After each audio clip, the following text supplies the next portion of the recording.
আসসালামু আলাইকুম প্রিয় দর্শকরা, আজকের আমি ফ্রাইড রাইস করে দেখাবো। আবারও আমি চলে এলাম ভিলেজ ফুড উইথ রূপসানা। আমি সেই রূপসানা। ফ্রাইড রাইস তৈরি করতে গেলে কি কি উপকরণ লাগে আমি একটু দেখিয়ে দিচ্ছি। এখানে আমি গাজর নিয়েছি, ক্যাপসিকাম নিয়েছি, কাজু বাদাম নিয়েছি, কিশমিশ নিয়েছি, এই যে ঘি নিয়েছি, আর নিয়েছি সাদা তেল, আর নিয়েছি এই যে বাসমতি চাল। এখানে আমি 300 গ্রাম চাল নিয়েছি। আজকের এই সব উপকরণ নিয়ে আজকের আমি তৈরি করব। ফ্রাইড রাইস তৈরি করার জন্য প্রথমে আমি এই যে গাজর নিয়েছি, গাজরটা প্রথমে আমি ভেজে নেব। এই যে গাজরটা ভালো করে একদম গোল্ডেন করে ভেজে নেব। এখানে আমি স্বাদ মতো নুন অ্যাড করব।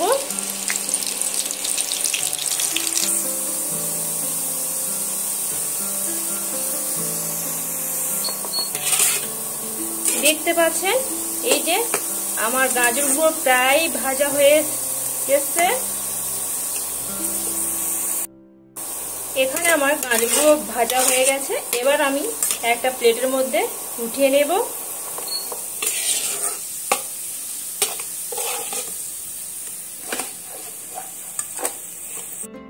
এই তেলের মধ্যে আমি ক্যাপসিকামটাও ভালো করে ভাজা ভাজা করে নেব।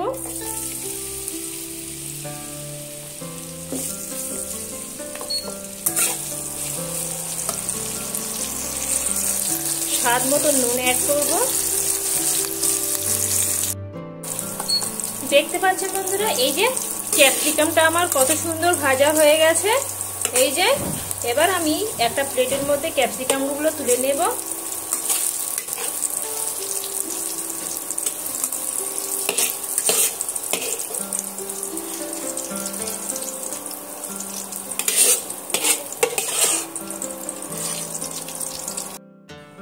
এখানে আমি ক্যাপসিকাম আর গাজরটা ভালো করে আমি ভেজে নিয়েছি।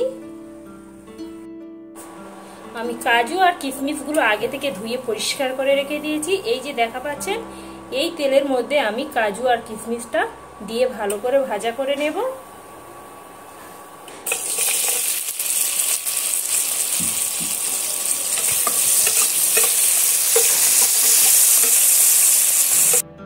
দেখতে পাচ্ছেন এই যে আমার কাজু আর কিশমিশগুলো কত সুন্দর ভাজা হয়ে গেছে, আর কিশমিশগুলো কত সুন্দর ফুলে উঠেছে। এই যে এবার আমি একটা প্লেটের মধ্যে তুলে নেব।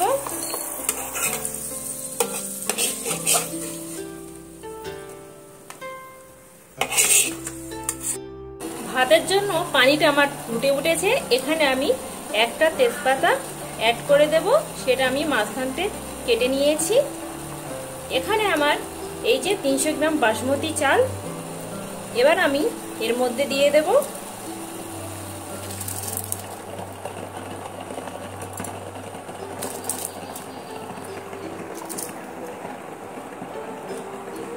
স্বাদ মতো নুন অ্যাড করব।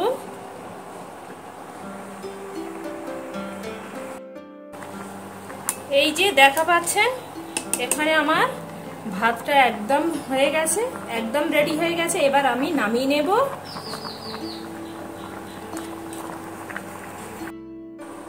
এখানে আমি এই যে পরিমাণ মতন তেল দিয়েছি, আর দেব ঘি।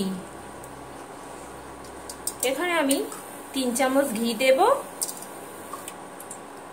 এই যে আমি ঘি আর তেল দিয়ে করছি। আমি তেল আর এই ঘিয়ের মধ্যে গরম হয়ে যেতে আমি এখানে 4টে লবঙ্গ দেব, 3টে থেতো করে এলাচ দেব, আর 2 টুকরো দারচিনি দেব। এখানে সুন্দর একটা সেন্ট বের হচ্ছে। আর এই যে ভাতগুলো আগে থেকে আমি ফ্যানটা ঝরিয়ে রেখেছিলাম, আমি এর মধ্যে এবার ভাতগুলো আমি এর মধ্যে দিয়ে দেব।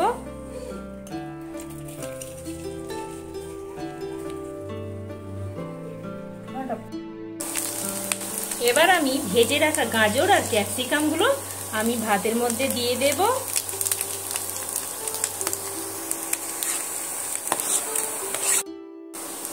দিয়ে আমি হালকা হাতে এইভাবে ভাতগুলো উল্টে পাল্টে দেব, দিয়ে ভাজা ভাজা করে দেব। একদম হালকা ভাবে করতে হবে কাজটা।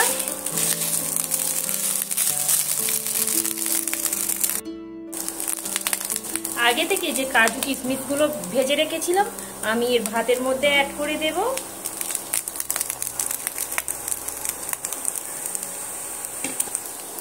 দিয়ে আবারও আমি এইভাবে উল্টে পাল্টে ভাজা করে দেব।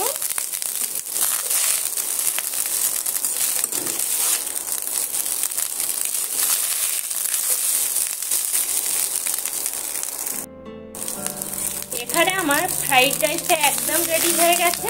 এটা একটু সময় ধরে ভাজতে হয়, যত সুন্দর ভাজা হয় খেতেও দারুণ হয়।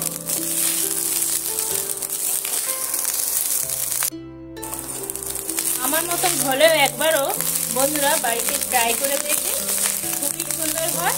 আমি একদম সহজ পদ্ধতিতে দেখিয়েছি, মানে যে হোক করতে পারবে, একদম অল্প উপকরণ দিয়ে খুবই সুন্দর হয় খেতে। আর এটা আমার বাসমতি চাল। এইভাবে হলেও আমার মতন একবার ট্রাই করে দেখবেন, খেয়ে কেমন লাগে একদম জানাতে ভুলবেন না। ফ্রাইড রাইসটা আমার এখানে একদম রেডি হয়ে গেছে। এবার আমি একটা প্লেটে নামিয়ে নেব। দেখতে পাচ্ছেন বন্ধুরা, এই যে আমার এখানে ফ্রাইড রাইসটা একদম রেডি হয়ে গেছে। এই যে দেখতে কত সুন্দর হয়েছে। এই যে দেখতে যেমন সুন্দর দেখতে হয়েছে তার থেকে আরো বেশি সুন্দর হয় খেতে। এইভাবে একবার হলেও বাড়িতে ট্রাই করে দেখবেন, দারুণ হয় খেতে, খুবই সুন্দর হয়। আমার এই রেসিপিটি যদি ভালো লেগে থাকে বন্ধুরা, একটা লাইক কমেন্ট শেয়ার করতে ভুলবেন না প্লিজ বন্ধুরা। আমার নতুন নতুন ভিডিও পেতে গেলে চ্যানেলটি সাবস্ক্রাইব করবেন বন্ধুরা প্লিজ বন্ধুরা। আল্লাহ হাফেজ।